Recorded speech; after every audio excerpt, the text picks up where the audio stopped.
दोस्तों, आज मैं आपको जो कहानी सुनाने जा रही हूँ, ये कहानी है जादुई सोने के लहंगे के घर की। तो चलिए दोस्तों, देखते हैं आज की ये कहानी। एक गांव में शनाया नाम की एक लड़की अपनी माँ के साथ रहती थी। शनाया बहुत गरीब थी। वो चॉकलेट बेचकर अपना और अपनी माँ का गुजारा करती थी। एक दिन रचना नाम की एक औरत सामान लेकर जा रही थी। तभी रास्ते में वो बेहोश हो जाती है। वहीं शनाया उसी रास्ते से जा रही थी। वो रचना को बेहोशी की हालत में देख लेती है। अरे, लगता है ये आंटी बेहोश हो गई हैं। मुझे इनके मुंह पर पानी मारना चाहिए, शायद वो थोड़ा होश में आ सकती हैं। शनाया उस औरत के ऊपर पानी मारती है और उस औरत को होश आ जाता है।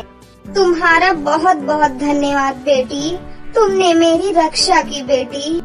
आंटी जी, मुझे लगता है आपकी तबीयत खराब है। आइए, मैं आपको घर छोड़ देती हूँ। शनाया रचना का सामान लेकर उसके घर तक चली जाती है। अच्छा आंटी जी, अब मैं चलती हूँ। बेटी, तुम्हारे माता पिता कितने किस्मत वाले होंगे जिन्हें तुम जैसी समझदार बेटी मिली। आंटी जी, मेरे पापा इस दुनिया में नहीं है। मैं सिर्फ अपनी माँ के साथ रहती हूँ। आंटी, हम बहुत गरीब हैं। हमारी एक छोटी सी झोपड़ी है। बस थोड़ा बहुत सामान खरीदकर उसे मैं बेच देती हूँ, जिससे हमें खाना मिल जाता है। शनाया की ये बात सुनकर रचना थोड़ी दुखी हो जाती है। कितनी अच्छी लड़की है। मुझे अपनी दुकान के लिए वैसे भी एक लड़की की जरूरत थी। मैं इस लड़की को अपनी दुकान पर ही रख लेती हूँ। बेचारी का गुजारा भी हो जाएगा। सुनो बेटा, मेरी एक कपड़ों की दुकान है। मैं कपड़े सिलकर बेचती हूँ। मेरी दुकान पर एक लड़की की जरूरत है। क्या तुम मेरी दुकान पर काम करोगी? बदले में मैं तुम्हें और तुम्हारी माँ को रहने के लिए एक कमरा भी दूंगी, साथ ही साथ खाना और पैसे भी दूंगी। शनाया रचना की ये बात सुनकर बहुत ही ज्यादा खुश हो जाती है। आपका बहुत बहुत धन्यवाद आंटी। मैं कपड़े सिलना बहुत अच्छे से जानती हूँ। मैं आपकी बहुत मदद करूँगी आंटी जी। आप मुझे रख लीजिए काम पर। उसके बाद शनाया रचना की दुकान पर कपड़े सिलने लगती है। वो बहुत ही अच्छे कपड़े सिलती है, जिसकी वजह से अब रचना की दुकान पर और भी ज्यादा कस्टमर आते थे। ये देखकर रचना बहुत ही ज्यादा खुश रहने लगी थी। बेटी शनाया, मैं चाहती हूँ कि तुम आगे की भी पढ़ाई पूरी करो, इसीलिए मैं तुम्हारा स्कूल में नाम लिखवाती हूँ। तुम पढ़ाई के साथ साथ दुकान भी संभाल लेना और अपनी माँ का ध्यान भी रख लेना। रचना शनाया का एक बहुत ही अच्छे स्कूल में एडमिशन करवा देती है।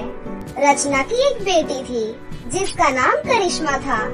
करिश्मा बहुत ही मतलबी और घमंडी लड़की थी। माँ, आप इस सड़क के कीड़े को अपने घर में क्यों लाई और अब इसे सर पर चढ़ा रखा है आपने? मुझे तो जैसे भूल ही गई हैं आप। नहीं बेटा, ऐसे मत बोलो। मैं तो उसके लिए कुछ भी नहीं कर पाती बेटा। वो लड़की अपनी मेहनत से सब कुछ कर रही है। अपने स्कूल की फीस भर रही है और अपना और अपनी माँ का खर्चा भी वो खुद ही उठा रही है। मुझे शनाया के जैसी भरोसेमंद लड़की और कहीं भी नहीं मिल सकती थी बेटा। अपनी माँ की ये बात सुनकर करिश्मा बहुत गुस्सा हो जाती है। फिर अगले दिन, अरे करिश्मा बेटा, जल्दी उठो बेटा, देखो 7 बज गए। तुम्हें स्कूल जाना है ना? मॉम, कितनी अच्छी नींद आ रही है। आप भी हमेशा जब मुझे अच्छी नींद आती है तभी उठा देती हो।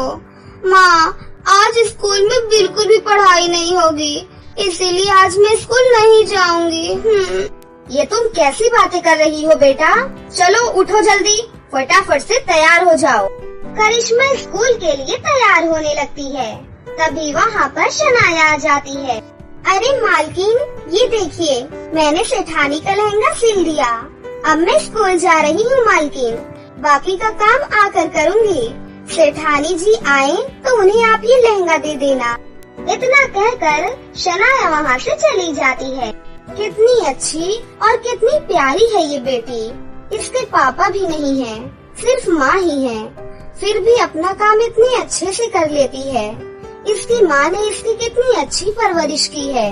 और एक मेरी बेटी है, इसको सारे ऐशो आराम देती हूँ, उसके बाद भी मन लगाकर पढ़ाई नहीं करती, सारा दिन बस खेलती और सोती ही रहती है। करिश्मा अपनी माँ की ये सारी बातें सुन लेती है। माँ, आपसे मैंने कितनी बार कहा है, इस सड़क के कीड़े से मेरी तुलना बिल्कुल मत किया करो। मैं कहाँ और वो कहाँ, मुझे बिल्कुल नहीं अच्छा लगता। माँ, जा रही हूँ मैं स्कूल। अरे बेटा, ये टिफिन तो लेते जाओ अपना।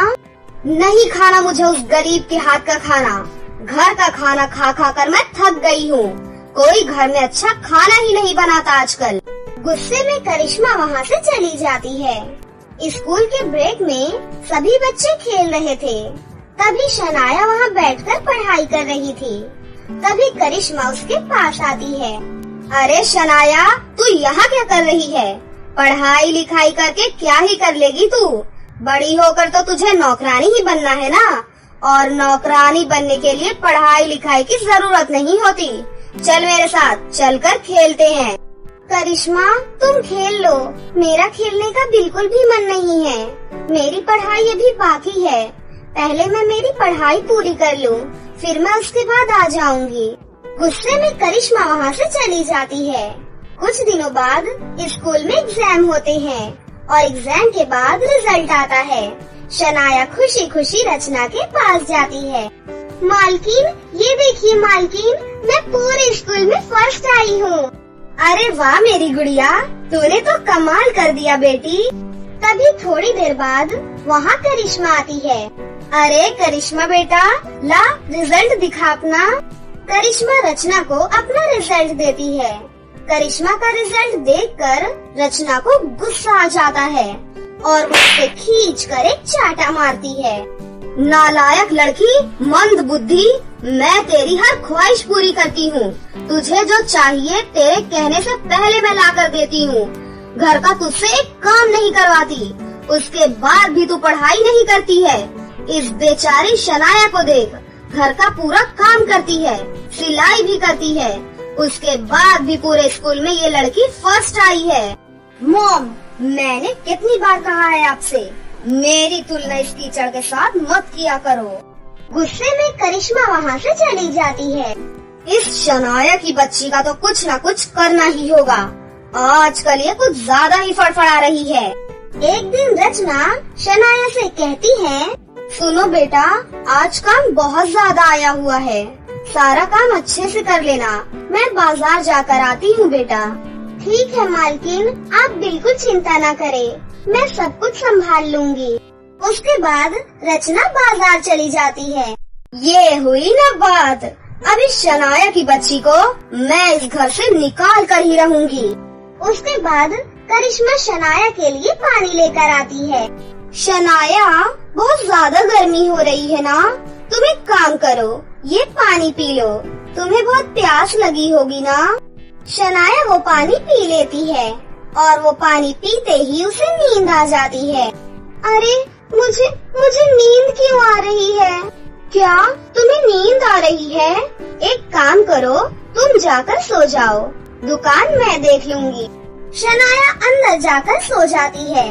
पीछे से करिश्मा अपनी ही दुकान में आग लगा देती है और थोड़ी देर बाद रचना वहाँ वापस आती है। हे भगवान, ये क्या हुआ? मेरी दुकान में आग कैसे लग गई? ये सब आपकी उस चहीती लड़की शनाया का काम है माँ, मैंने कहा ही था आपसे, इन लोगों पर ज्यादा विश्वास मत किया करो। शनाया किसी से फोन पर बात कर रही थी, उसके बाद तो आदमी आए, उन आदमियों ने शनाया से मिलकर आपकी दुकान जला दी। उसके बाद वो लड़की जोर जोर से हंस रही थी माँ। रचना गुस्से में शनाया के पास जाती है। उठ खड़ी हो शनाया, मेरी दुकान में आग लगाकर तू आराम से सो रही है, मैं तुझे जिंदा नहीं छोड़ूंगी। रचना शनाया को एक जोरदार चाटा मारती है और उसे धक्का मारकर घर से बाहर निकाल देती है। रोते रोते शनाया अपनी माँ को लेकर वहाँ से चली जाती है और जाकर एक पेड़ के नीचे बैठ जाती है। तभी वहाँ पर सबकी मदद करने वाली एक परी आती है। अरे तुम रो क्यों रही हो? शनाया उस परी को वो सारी बातें बताती है। ओहो, ये तो बहुत बुरा हुआ तुम्हारे साथ। तुम एक अच्छी लड़की हो। तुम्हारा सिला हुआ लहंगा मैंने भी पहना है, इसीलिए मैं तुम्हें एक इनाम देना चाहती हूँ। परी शनाया और उसकी माँ को सीधा एक जादुई सोने के लहंगे के घर के पास ले जाती है। बेटी, ये एक जादुई सोने के लहंगे का घर है। आज से ये घर तुम्हारा हुआ। शनाया अपनी माँ के साथ खुशी से उस घर में रहने लगती है। एक दिन शनाया रचना और करिश्मा को देख लेती है और सीधा उन्हें अपने घर ले आती है। शनाया, मुझे माफ कर दे बेटी। शनाया, मुझे भी माफ कर दो। उस दिन दुकान में आग मैंने ही लगाई थी शनाया, उसी की वजह से मेरी आज ये हालत हो गई है। कोई बात नहीं बहन, ये घर भी तुम्हारा घर है। तुम चाहो तो इस घर में आराम से रह सकती हो। उसके बाद शनाया और करिश्मा एक साथ मिलजुल कर अपनी माँ के साथ रहने लगती हैं।